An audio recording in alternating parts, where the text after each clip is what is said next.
하나님의 말씀을 봉독하겠습니다. 마태복음 16장 13절에서 17절까지의 말씀입니다. 마태복음 16장 13절부터의 말씀을 봉독하겠습니다. 예수께서 빌립보 가이사랴 지방에 이르러 제자들에게 물어 이르시되 사람들이 인자를 누구라 하느냐? 이르되 더러는 세례 요한, 더러는 엘리야, 어떤 이는 예레미야나 선지자 중에 하나라 하나이다. 이르시되 너희는 나를 누구라 하느냐? 시몬 베드로가 대답하여 이르되 주는 그리스도시요 살아계신 하나님의 아들이시니이다. 예수께서 대답하여 이르시되 바요나 시몬아, 내가 복이 있도다. 이를 내게 알게 한 이는 혈육이 아니요 하늘에 계신 내 아버지시니라. 아멘. 오늘 보신 마태복음 16장 13절 이하의 내용은 예수 그리스도와 제자들의 대화입니다. 성경은 세상적 카테고리로 봤을 때 경전입니다. 그렇기 때문에 우리는 성경을 다른 경전과 비슷한 범주로 보아 그렇게 이해하는 경우가 종종 있지만, 성경은 사실 다른 경전과 아주 크게 구별되는 특징을 가지고 있으니, 그것은 성경은 살아있는 하나님께서 이 세상에 역시 하나님의 은혜로 살아있는 우리와 함께 써내려간 역사를 다루고 있다는 점입니다. 쉽게 얘기하면 다른 경전과 달리 성경은 그 적힌 내용들이 우리가 단순히 암기하고 외워서 어떠한 적절한 상황에 처했을 때 그 상황을 면하게 해주고 해결해주는 마치 주문이나 부적과 같은 역할을 하려고 적힌 글들이 아니라, 그 하나가 하나의 큰 스토리를 이루는 내용들로 채워져 있다는 이야기이죠. 쉽게 말해 성경의 말씀을 제대로 이해하기 위해서는 부분 파편 쪼개어 우리가 그 문자적 특징에만, 문자적 내용에만 집중할 게 아니라 전체적인 스토리로 이해해야 된다는 뜻입니다. 무슨 이야기를 하고 싶어서 제가 이렇게 서두가 기냐면, 이런 얘기를 하고 싶었습니다. 오늘 보신 23절에서 나오는 예수 그리스도와 베드로의 대화는 이런 배경, 이런 스토리에서 나오는 장면입니다. 마치 우리가 드라마를 볼 때 지난 회의 요약을 먼저 봐야 이번 화가 이해가 잘 쉽듯이, 어디 지난 화에 나오는 내용을 잠깐 볼까요? 마태복음 16장 1절, 바리새인과 사두개인들이 와서 예수를 시험하여 하늘로부터 오는 표적 보이기를 청하니 예수께서 대답하여 이르시되 너희가 저녁에 하늘이 붉으면 날이 좋겠다 하고 아침에 하늘이 붉고 흐리면 오늘은 날이 굳겠다 하나니, 너희가 날씨는 불변할 줄 알면서 시대의 표적은 불변할 수 없느냐. 예수 그리스도와 계신 당대에는 우리가 겪었던 밀레니엄 또는 2012년처럼 종말론이 굉장히 유행하던 시절이었습니다. 언제나 세상의 종말이 가까웠다 싶으면 여기저기서 본인이 이 세상의 구원자, 신 또는 메시아임을 자청하는, 흔히 약파는 것 같은 사기꾼들이 막 여기저기서 우후죽순 나오곤 합니다. 예수께서 공생애를 보내신 그 시대에도 그랬습니다. 많은 유대인들은 메시아가 와서 그 예전 바벨론 때부터, 아니 후에 그리스 시대부터, 이제 로마로부터 우리 이스라엘을 해방시키고 진정으로 다윗 왕과 같이 이 땅에서 강력한 군주와 같은 나라를 건설해 줄 메시아를 학수고대했기 때문에 많은 사이비들이 나와서 본인이 메시아임을 주장하곤 했습니다. 그래서 이 바리새인과 사두개인들도 예수 그리스도를 그러한 가짜 중에 하나로 생각하고 자꾸 증명해내라고 요구하는 거죠. 네가 정말 하나님이 보내신 자가 맞느냐? 네가 정말 메시아가 맞느냐? 그러면 그것을 증명할 수 있는 어떠한 조건 혹은 증거들을 보이라 하고 요구를 하니 예수께서 다음과 같이 대답을 하신 겁니다.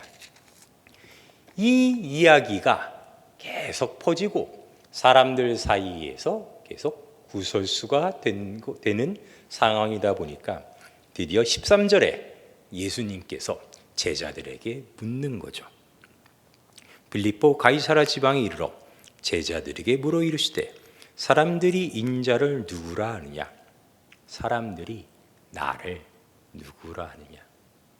너희도 눈치를 보아하니 사람들에게 그 소문을 들은 듯하고 너희도 너희끼리 숙덕숙덕 얘기하는 것 같은데 하여튼 니들이 듣기에 세상 사람들은 나를 누구라 하느냐 했더니 14절 이르되 더러는 세례 요한 더러는 엘리야 어떤 이는 예레미야나 선지자 중에 하나이다. 여기 선지자 중에 하나라고 얘기가 나오는 것은 여러분이 기억하실지 모르겠지만 모세의 예언에 따라 백성들이 그렇게 믿은 겁니다. 모세가 죽기 전에 후에 나와 같은 선지자 하나를 하나님께서 세우신다라는 이야기를 듣고 어떤 사람은 예수 그리스도를 가리켜 그 전에 왔었던 선지자 중에 하나인 엘리야 또는 세례 요한 또는 예레미야나 그 모세가 얘기했던 바로 그 자기와 같은 선지자 여기서는 관사 더가 붙겠죠. 더 그 선지자라고 생각하고 그렇게 일종의 소문이 나고 있었던 겁니다. 그러자 예수님이 그래? 사람들이 나를 그렇게 얘기한단 말이지. 그러면 이제까지 내 옆에서 나와 함께한 내가 베푸는 이적과 표적과 여러 가지 기적들을 본 너희는 나의 가르침과 교훈과 비유를 들어온 너희는 나를 누구냐 하느냐? 나 없이 너희끼리 있을 땐 너희는 나를 뭐라고 부르고 어떤 존재라고 생각하느냐라고 질문했더니 16절 시몬 베드로가 대답하여 이르되 주는 그리스도시요 살아계신 하나님의 아들이시나이다. 세상 사람들과 굉장히 다른 차원의 지식과 믿음을 보이는 거죠. 세상은 절대 알 수 없으나 드디어 예수 그리스도의 제자는 예수 그리스도를 알아보는 그 알아본다는 증거가 될 만한 신앙 고백을 답변으로 하고 있습니다. 그래서 17절 예수께서 대답하여 이르시되 바요나 시몬아 내가 복이 있도다. 이를 내게 할 이는 혈육이 아니요 하늘에 계신 내 아버지시니라.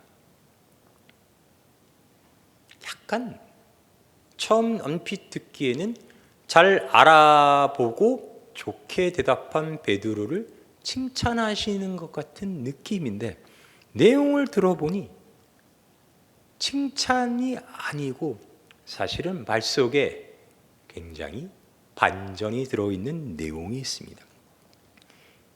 예수께서는 베드로를 향해 그래 잘했다 잘 대답했다 네가 바로 알고 있구나 라고 말씀하시는 게 아니라 복이 있다고 하시죠. 왜 복이 있냐면은 네가 이걸 알게 한 것은 너의 육과 혈, 즉 너가 가지고 있는 온갖 육체적 세상적 조건이 아니라 하늘에 계신 하나님이니까 하나님이 너에게 이것을 알려주시니 네가 복이 있도다 하는 거죠. 이러면 어떻고 저러면 어떻고 어차피 똑같은 칭찬인데 그게 뭐가 대수인가요? 하면은 이어지는 내용을 보면 그것이 꼭 그렇지만은 않은 것을 알게 됩니다. 18절에 또 내가 내게 이르노니 너는 베드로라. 내가 이 반석 위에 내 교회를 세우르니 음부의 권세가 이기지 못하리라. 내가 천국 열쇠를 내게 주리니 내가 땅에서 무엇이든지 매면 하늘에서도 매일 것이요 내가 땅에서 무엇이든지 풀면 하늘에서도 풀리리라 하시고, 지금 보신 이 구절이 얼마나 오랜 기간 동안 우리 인간에게 막대한 영향을 끼쳤는지 아십니까? 여러분들이 잘 아시는 로마 카톨릭 교회는 하나님께서 베드로에게 이렇게 수익권, 쉽게 말해 이 세상의 모든 것을 관장할 권력인 천국 열쇠를 주셨다라고 해석하고 전통적으로 그렇게 믿어왔기 때문에 로마에 있는 교황이 다른 어떤 일반적 성도나 사제보다 우월하다고 얘기하는 그 판단의 근거로 이 구절을 삼고 있습니다. 여기까지만 보면 우리가 생각하는 그런 보편적 자연스러운 흐름 같습니다. 베드로는 유일하게 예수 그리스도를 알아보고 그 예수 그리스도를 유일하게 알아본 베드로에게 하나님은 이 세상을 다스리고 천국에 누구를 보낼 건지를 결정할 수 있는 천국 열쇠를 주셨다. 그리고 베드로를 통하여 세운 이 교회는 절대 음부의 세력이 넘보지 못한다. 권선징악, 아름다운 신앙의 선배 이야기로 끝맺어서 저나 여러분이나 우리 보편적 상식을 가진 사람에게는 반면교사도 되고 귀감도 되어 그렇게 훌륭한 이야기로 남는 이야기로 돼야 하는데, 제가 누차 설명해 드린 것처럼 성경은 하나의 커다란 스토리이기 때문에 이야기가 여기서 끝나지 않습니다. 21절, 이때로부터 예수 그리스도께서 자기가 예루살렘에 올라가 장로들과 대제사장들과 서기관들에게 많은 고난을 받고 죽임을 당하고 제3일에 살아나야 할 것을 제자들에게 비로소 나타내시니 베드로가 예수를 붙잡고 항변하여 이르되 주여 그리 마옵소서, 이 일이 결코 주께 미치지 아니하리이다. 예수께서 내가 곧 붙들려 죽게 된다. 그리고 죽은 다음에 제3일에 있다가 부활하리라 했더니 역시 수제자답게 초대 교황답게 베드로가 예수 그리스도께 얘기하는 거죠. 절대 그럴 리 없습니다. 제가 주님을 끝까지 지킬 겁니다. 절대 주님은 돌아가실 일이 발생되지 않도록 제가 끝까지 책임지겠습니다. 그랬더니 23절, 예수께서 돌이키시며 베드로에게 이르시되 사탄아 내 뒤로 물러가라. 너는 나를 넘어지게 하는 자로다. 내가 하나님의 일을 생각하지 아니하고 도리어 사람의 일을 생각한도다 하시고, 내가 하나님의 일은 생각하지 않고 도리어 사람의 일을 생각하는도다 하시고, 방금 전에 우리는 하나님의 일을 생각하지 아니하고 사람의 일을 생각하는 것, 그러니까 하나님이 알려주기 전에 인간이 본인의 힘으로 닿을 수 있는 최종적 그 한계를 보았습니다.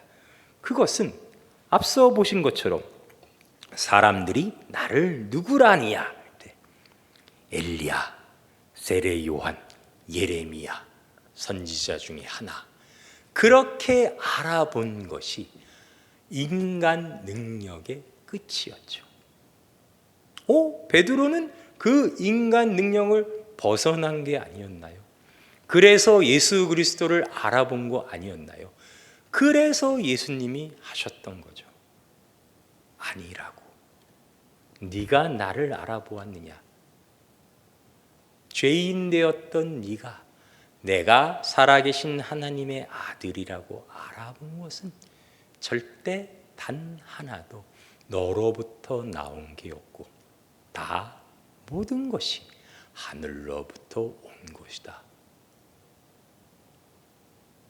이렇게 증명하고 있는 겁니다. 바로 뒤에 방금 전에 칭찬 들었던 베드로가 사단아 하고 야단을 맞으면서요. 이야기는 재밌게 여기로 끝나고 그대로 종결짓지 않습니다. 이러한 이야기는 앞으로도 계속 반복됩니다. 같은 마태복음 26장을 보실까요? 26장 31절. 그때 예수께서 제자들에게 이르시되 오늘 밤에 너희가 다 나를 버리리라. 기록된 바 내가 목자를 치리니 양의 떼가 흩어지리라 하였느니라. 그러나 내가 살아난 후에 너희보다 먼저 갈리로 가리라. 예수께서 너희가 다 나를 버리리라 하시죠. 그러니까 베드로가 대답하여 이르되 모두 주를 버릴지라도 나는 결코 버리지 않겠나이다. 모두가 주를 버릴지라도 나는 절대 그럴 리 없습니다. 끝까지 주님을 지킬 겁니다. 그랬더니 예수께서 이르시되 내가 진실로 내게 이르노니 오늘 밤 닭 울기 전에 내가 3번 나를 부인하리라. 그래서 여러분이 다 아시다시피 베드로는 예수 그리스도를 끝까지 지켰나요? 아니면 예수님 말씀처럼 베드로는 닭 울기 전에 예수 그리스도를 3번 부인했나요? 어느 게 사실이었죠? 전자, 후자. 후자가 맞는다고 생각하시는 분은 저를 쳐다봐 주시기 바랍니다. 어차피 우리 남포교의 전통은 목사님이 아무리 물어봐도 끝까지 대답 안 하는 게 우리의 전통 아닙니까? 쳐다봐 주시는 걸로 의사표시를 대신하겠습니다. 그렇죠. 3번 부인했죠. 알고 보니 베드로는 나쁜 놈이죠. 그렇지 않나요? 네? 뭐 세상에 이런 수제자가 다 있어요. 로마 카톨릭 교회 교인들이 딱 하지 않습니까? 이런 참 배신자, 바보 같은 놈을 교황이랍시고 지금껏 그렇게 높여왔으니까요. 여러분이 보시다시피 성경은 베드로가 자기의 능력과 자기의 공로로 예수 그리스도를 지키고 그 옆에 있고 그 어떤 것을 하해서 뭔가의 결과를 맺는 것을 철저히 거부합니다. 딱 한 번 베드로가 칭찬맞을 짓을 한 그가 유일하게 예수님이 살아계신 하나님의 아들이란 걸 알아보고 그렇게 고백한 사건조차 성경은 놀랍게도 그건 베드로가 아니라 하늘에 계신 하나님이 알려주시는 거다 라고 얘기를 하는 겁니다. 성경이 이렇게 하는 이유는 이 성경 전체의 스토리를 보면은 하나님께서 예수 그리스도를 우리에게 보내어 우리 모두를 구원케 하시려는 그 하나님의 뜻과 맞닿아 있습니다. 하나님은 하나님의 은혜, 즉 하나님의 사랑을 입어 구원받는 데 있어서 그 어떤 조건도 그 어떤 장애물도 허락하지 아니하시고 온전한 하나님의 은혜로만 우리가 구원받기를 원하셨습니다. 그래서 사실 우리 모두의 구원은 우리가 예수를, 우리가 하나님을 알기 전부터 이미 확정되었습니다. 그것을 성경은 우리가 예수를 믿어 구원받았다라고 표현합니다. 사실은 그 말 때문에 우리는 늘 헛갈립니다. 그래서 우리가 구원받은 이유가, 그래 우리가 평소에 거짓말도 하고 나쁜 짓도 하고 하나님의 율법도 어기고 교회도 예배도 띵띵이 까고 놀러 간 적이 있지만 그래도 나는 예수님을 믿었어. 그래도 나는 예수 그리스도가 하나님의 아들이심을 믿었어. 그래, 그거 하나로 하나님이 나를 구원해 주신 거야 라고 착각하기 쉽습니다. 네, 오늘 보신 이 성경 마태복음의 16장처럼 그거를 앓는 것은 우리의 능력이 아니라니까요. 우리의 힘이 아니라니까요. 복음을 듣고 성경을 읽고 여러분이 목사님들이나 선교사님들의 전하는 복음을 들었을 때 내가 내 힘으로 하나님을 믿기로 선택하여서 그 순간에 여러분의 구원이 처음으로 결정된 게 아니라 여러분이 하나님이란 신이 누군지도 모르고 예수 그리스도가 이 땅에 다녀가신 줄도 모르고 앞으로 그가 다시 재림하여서 이 세상을 심판한다는 사실조차 모를 때 여러분은 다 하나님의 선택함으로 구원받은 존재가 되었다니까요. 그거를 다시 말해 믿음이라고 하는 겁니다. 하나님이 믿음으로 여러분이 구원받았다고 하시는 것은 나중에 여러분이 이제 신자로서 마땅히 맺어야 할 열매로서의 믿음과 다르게 여러분을 구원으로 이끈 믿음은 이렇게 철저히 하나님의 택하심으로 그 모든 사람들이 그 수제자로 여김받은 자마저 철저히 모르게끔 하시면서까지 이룩하신 것이란 말이죠. 그 놀라운 이 기독교의 구원을 두고 바울은 다음과 같이 설명을 합니다. 로마서로 가시면 로마서 11장 30절에 이제 예수 그리스도를 믿어 구원받은 이방인들을 향해 바울은 다음과 같이 얘기합니다. 로마서 11장 30절 너희가 전에는 하나님께 순종하지 아니하더니 이스라엘이 순종하지 아니하므로 이제 국류를 입었는지라.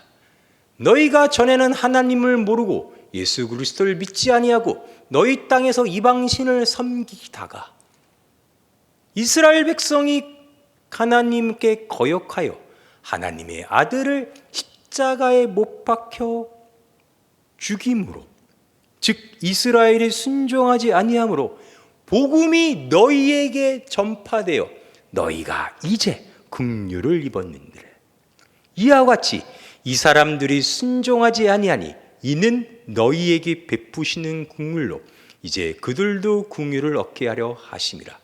지금은 이스라엘 즉 유대인들이 순종하지 않는데 하나님이 그렇게 하신 이유는 이제 긍휼을 입은 너희로 말미암아 미래에는 그들도 긍휼을 얻게 하려 하심이라. 하나님이 모든 사람을 순종하지 아니하는 가운데 가두어 두심은 모든 사람에게 긍휼을 베풀려 하심이라. 하나님의 뜻 모든 사람을 순종하지 아니하는 가운데 가두어 두심은 모든 사람으로 하여금 하나님께 구원받게 하기 위함이다. 그래서 33절 깊도다 하나님의 지혜와 지식의 풍성하며 그의 판단은 헤아리지 못할 것이며 그의 길은 찾지 못할 것이로다. 누가 주의 마음을 알았느냐? 누가 그의 모사가 되었느냐? 누가 주께 먼저 들여서 갚으심을 받았느냐? 이는 만물이 주께서 나오고 주로 말미암고 주에게로 돌아감이라. 그에게 영광이 세세히 있을지어다. 아멘. 하나님이 우리 모두를 잠시 하나님을 모르고 하나님께 거역하는 것에 가둬두심은 우리 모두로 하여금 한 명도 빠짐없이 하나님의 긍휼을 얻게 하려 하심이라. 나의 경건도, 나의 노력도, 내가 금식함도, 내가 남들보다 더 능력 있고 잘나고 좋은 혈통이고가 아니라 하나님께 구원받은 자는 철저히 하나님의 은혜로 구원받은 자가 되어 그 어떤 점 하나도 하나님으로부터 나오는 길에 방해가 되지 않기 위해, 우리가 조선인이거나 일본인이거나 중국인이거나 조상대대로 우상을 섬겼거나 못생겼거나 그 모든 것이 아무도 결격 사유가 될 수 없다는 이야기죠. 그 모든 것을 이루기에 하나님이 그 옛날 이스라엘 백성을 선택하셔서 그들을 그 역사 동안 이끄시고 예수 그리스도가 오셨을 때 그 하나님의 원래 백성이 그를 알아보지 못함으로 그 백성을 빼놓고 이제 우리가 다 구원받은 백성이 되었고, 그걸로 끝이 아니라 이제 구원받은 우리로 하여금 마지막으로 그 유대인들이 예수 그리스도를 믿는 믿음으로 긍휼로 나오게 하려 하신다 라는 뜻입니다. 우리는 이런 이야기를 단편적으로 보았을 때 이렇게 생각하기 쉽습니다. 아, 베드로는 얼마나 참 예수를 잘 믿었어. 나도 베드로와 같이 훌륭한 신앙 고백을 하는 사람이 되어야지. 또는 베드로가 예수 그리스도를 3번 부인하는 모습을 보고 참 베드로는 얼마나 못되고 못나고 참 바보 같아. 나는 절대 목에 칼이 들어오는 한이 있어도 절대 예수 그리스도를 부인하지 말아야지. 그냥 거기서 콱 혀 깨물고 죽는 한이 있어도 그러지 말아야지. 베드로가 만약 그날 밤 예수 그리스도를 부인하지 않고 우리 생각대로 목숨을 바치려 했다면 오늘 우리에게 임한 구원은 이루어지지 않았을 겁니다. 아시겠습니까? 그런 우리의 지난 어떤 일에 있어서 도덕적 잣대를 들이밀고 어느 게 잘했고 어느 것이 못했으니 이건 하지 말고 이건 잘해서 앞으로 나는 이렇게 하여 나의 어떠한 뭐라 그럴까? 내가 받은 책임과 위치에 걸맞는 공로를 이루자는 식으로 말하는 게 기독교가 아니고, 그렇게 하려 하는 게 여러분을 구원하신 하나님의 뜻이 아니라니까요. 성경의 증언에 따르면 이제 베드로와 마찬가지로 여러분도 똑같은 권력, 권세를 가졌습니다. 이 하나님이 세우신 교회 안에 모인 우리는 우리 한 명 한 명이 거룩한 성도이자 교회로서 음부의 권세가 절대 쓰러뜨릴 수 없는, 우리가 묶으면 하늘도 묶고 우리가 풀면 하늘도 풀는 그런 권세를 가졌습니다. 그럼 그런 권세는 뭘까요? 내 마음대로 막 정죄하여 마음에 안 들고 예수 잘 안 믿고 교회 생활 잘 안 하는 놈들 데려다가 벌 주고 세상의 재물이나 권력을 탐하는 애들 심판하고, 내 마음에 봤을 때, 내 눈으로 봤을 때 교회 생활 잘하는 애들에게 더 높은 지위를 주는, 그것이 우리가 가진 권세일까요? 우리가 가진 권세의 핵심은 이 성경이 얘기하는 것처럼 여러분들로 말미암아 하나님께서 잠시 불승정 가운데 가두어 두었던 이 세상을 하나님의 국률 안으로 데려오는 권세라니까요.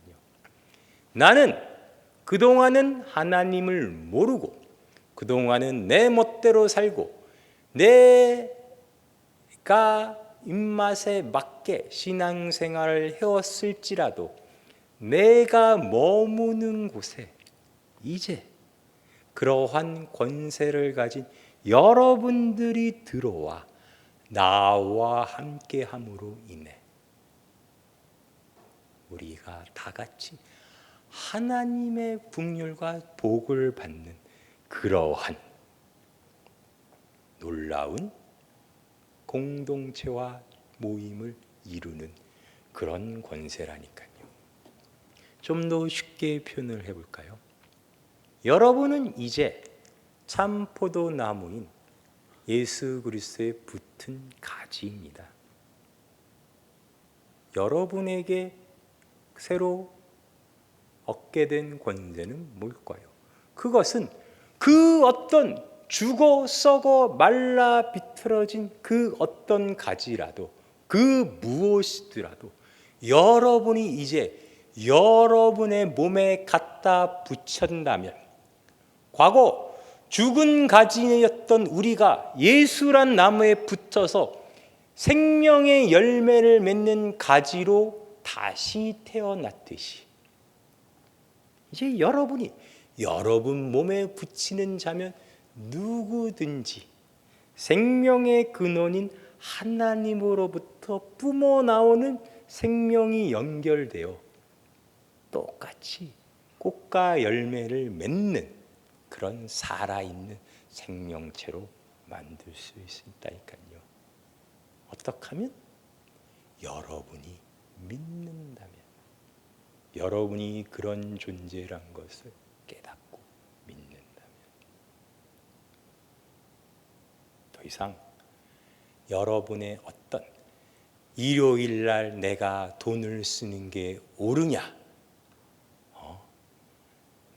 내가 일요일 날 거룩한 안식일에 인터넷을 하고 유튜브를 보는 게 경건한 신앙생활이냐를 따지는 수준이 아니라 여러분은 그보다 훨씬 더 이제 거룩하고 고귀하며 이 세상에 존귀한 존재가 되었음을 아셔야 됩니다.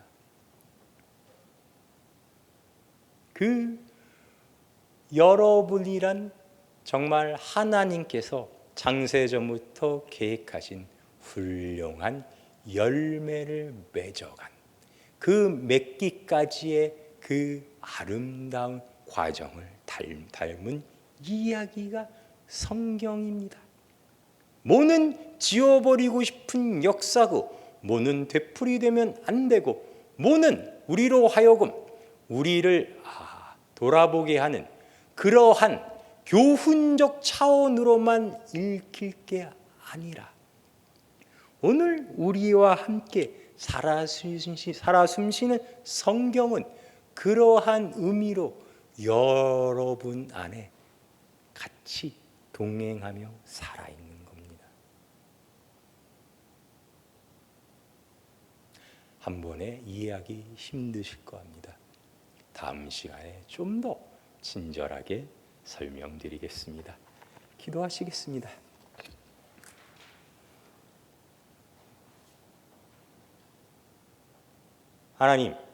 하나님께서 우리를 먼저 사랑하심은 하나님께서 우리를 먼저 자녀 삼으시고 그 태초전부터 우리에게 영원히 우리의 하나님이 되시겠다고 하신 약속은 이미 예수 그리스도를 통하여 완성됐고 또한 이 땅에서도 오늘 우리와 함께 완성되어 가고 있습니다. 하나님이 우리의 하나님 되시고 우리 모두가 하나님의 백성이 되어 이 땅에 하나님을 아는 지식이 충만하게 되는 그 놀랍고도 거룩한 사역에 우리가 같이 동참하는 거룩한 성도로 부름받은 자들임을 주께 우리가 고백합니다. 우리는 비록 연약하고 무지하여 늘 실족하고 실수하고 우리의 믿음이 흔들리기 쉬우나 우리의 흔들리는 믿음 가운데서도 그것들이 우리를 실패로 이끄는 것이 아니요 하나님의 놀라우신 능력으로 말미암아 오늘도 우리는 넉넉히 승리하는 우리의 새로운 권력과 권세로 말미암아 하나님과 함께 우리 사이에 아름다운 이야기들을 써내려가고 있는 줄로 믿습니다. 우리 매일매일의 삶이 하나님 덕분에 우리에게는 아름답고 늘 행복한 이야기가 되어가고 있습니다. 감사합니다. 늘 하나님과 동행하는 자로서 이 세상을 긍휼히 여기고 하나님의 사랑을 이 세상에 보이는 자로서 담대하고 거룩하며 또 용기 있게 살아갈 수 있도록 주께서 인도하여 주시옵소서. 예수님의 이름으로 기도하였습니다. 아멘.